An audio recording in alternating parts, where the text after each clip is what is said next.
name is CJ from JMP. I'm here at the Miami Boat Show 2023. I'm really happy to hear because now the new things came out. I really love to see that. Look at this. With JMP, we manufactured ballast pumps for Yamaha jet boats since 2021. So we supply over 5,000 pumps through our partners. A ballast pump is a necessary function for ski and wakeboard boats. If you have Yamaha jet boats or ski boats, wakeboard runners, ballast pumps, please check it. That's JMP one. Mercury 600 horsepower Verados.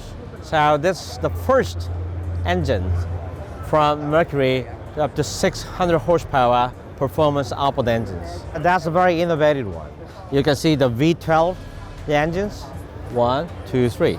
So easy access to the engines. So this is already a good idea.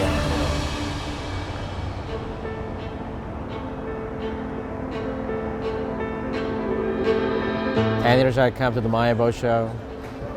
But last few years, because of pandemic, couldn't come. I'm very happy to be here. This is a new propulsion unit from Elmore. Elmore is one of the famous gas engine for pleasure craft markets. And then now they release very well designed, like a very attractive, and a 6.6 kilowatts torpedo type of motors inside of it. This is wonderful. This Elmore supercharged 6.2 liter engines, 630 horsepower, gasoline engine, over 600 horsepower. This is amazing things. This is innovated the world last year. We are at Harrow Plaza, and then this is a marina for super yachts, luxury yachts and boats. Look at this, 4 600 outboard engines, 2,400 horsepower.